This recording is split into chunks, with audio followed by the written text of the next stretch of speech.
Chemotherapy, ये लफ्ज़ सुनते ही जहन में क्या आता है? जाहिर है, कैंसर का इलाज, है ना? लेकिन क्या हो अगर मैं ये कहूँ कि ये तो सिर्फ आधी कहानी है। असल में कीमोथेरेपी की दुनिया इससे कहीं ज़्यादा वसी और सच पूछें तो काफ़ी हैरानकुन है। तो चले सीधा सवाल पर आते हैं। क्या कीमोथेरेपी वाकई सिर्फ कैंसर के इलाज का नाम है? ज्यादातर लोगों का जवाब शायद हाँ ही होगा। लेकिन आज इस सोच को बदलने का दिन है। अच्छा, तो इस गलतफहमी को दूर करने के लिए ना सबसे पहले ये समझना ज़रूरी है कि भाई कीमोथेरेपी है क्या चीज़? इसकी असल तारीफ़ क्या है?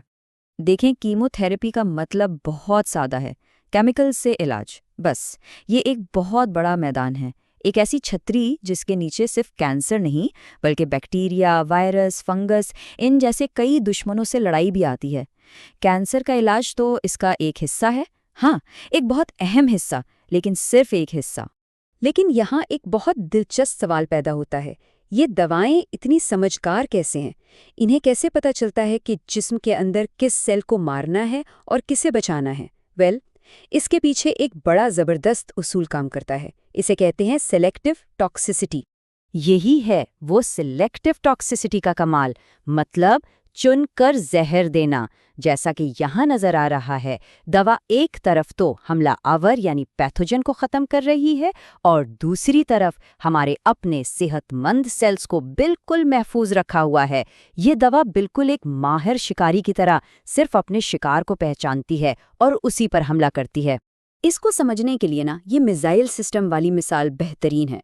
जरा सोचें, एक ऐसा स्मार्ट मिसाइल जो सिर्फ दुश्मन के ठिकानों को तबाह करे और आपके अपने शहर को एक खराश तक ना आने दे। कीमोथेरेपी की दवाएं बिल्कुल बिल्कुल यही काम करती हैं। बस फर्क ये है कि ये जंग हमारे जिस्म के अंदर लड़ी जा रही होती है। तो ठीक है, अब हम इसका बुनियादी उसूल तो समझ गए हैं। तो अब देखते हैं कि इस तिब्बी जंग को लड़ने के लिए हमारे पास हथियार कितने हैं और कौन-कौन से हैं। कीमोथेरेपी की ना 8 बड़ी अक़साम हैं। अब 8 सुनने में तो शायद ज़्यादा लगें, लेकिन घबराने की बात नहीं। इन्हें याद रखने का एक बहुत ही आसान सा फॉर्मूला है, और वो है ये लफ्ज़ बा या आया। ये बस एक छोटा सा कोड वर्ड है जो इस पूरी लिस्ट को याद रखने में हमारी मदद करेगा। और ये रही वो पूरी आर्मी। देखें, बैक्टीरिया के लिए एंटीबैक्टीरियल, वायरस के लिए एंटीवायरल, और ये सिलसिला चलता रहता है। एंटी प्रोटोजोआ जो मलेरिया से लड़ती हैं, एंटी हेलमिंथ्रिक्स जो कीड़ों का खात्मा करती हैं, एंटी फंगल, एंटी ट्यूबरकुलर यानी टीबी के लिए, एंटी लेप्रोटिक, और आखिर में एंटी कैंसर। मतलब हर दुश्मन के लिए एक स्पेशलाइज्ड फौजी तैयार है। अच्छा, अब जरा एंटीबैक्टीरियल दवाओं को थोड़ा करीब से देखते हैं। इनमें भी ना 2 अलग-अलग हिकमत अमलियां हैं। एक है बैक्टीरियोस्टैटिक। ये क्या करती हैं? ये बैक्टीरिया को बढ़ने से यानी उनकी तादाद बढ़ाने से रोक देती हैं। और दूसरी है बैक्टीरियोसाइडल। ये सीधा-सीधा बैक्टीरिया को मार देती हैं। तो एक दुश्मन को कैद कर रहा है और दूसरा उसे खत्म कर रहा है। बिल्कुल ऐसी ही 2 अलग-अलग स्ट्रैटेजीज हमें कीड़ों के इलाज में भी मिलती हैं। एक किस्म है वर्मिसाइड। ये कीड़ों को जिस्म के अंदर ही खत्म कर देती है, जबकि दूसरी किस्म वर्मिफ्यूज इन्हें मारती नहीं बल्कि जिस्म से बाहर निकाल देती है। यहाँ भी देखें, नाम में ही काम छुपा है। तो अब इतनी सारी मालूमात हो गई, एंटीबैक्टीरियल, एंटीवायरल, साइड, फ्यूज। अब सवाल यह है कि भाई ये सब याद कैसे रहेगा? फिक्र की कोई बात नहीं, इसके लिए भी कुछ बड़े आसान से टिप्स हैं। तो चलें, इन सबको याद रखने के लिए ना ये 4 स्टेप्स ज़हन में रखें। पहला, दवा को उसके दुश्मन से जोड़ दें, जैसे बैक्टीरिया के लिए एंटीबैक्टीरियल, आसान।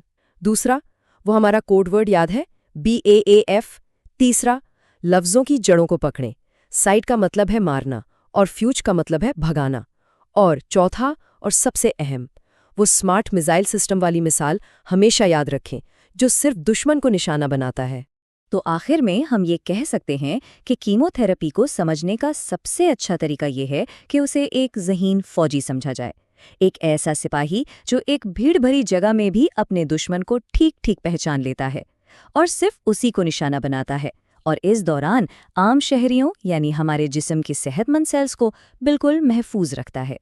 तो अगली बार जब कीमोथेरेपी का लफ्ज़ सुनने में आए तो सिर्फ कैंसर का ख्याल जहन में न लाएं, बल्कि इस स्मार्ट सोल्जर को याद करें जो हमारे अंदर हमारे लिए लड़ रहा है।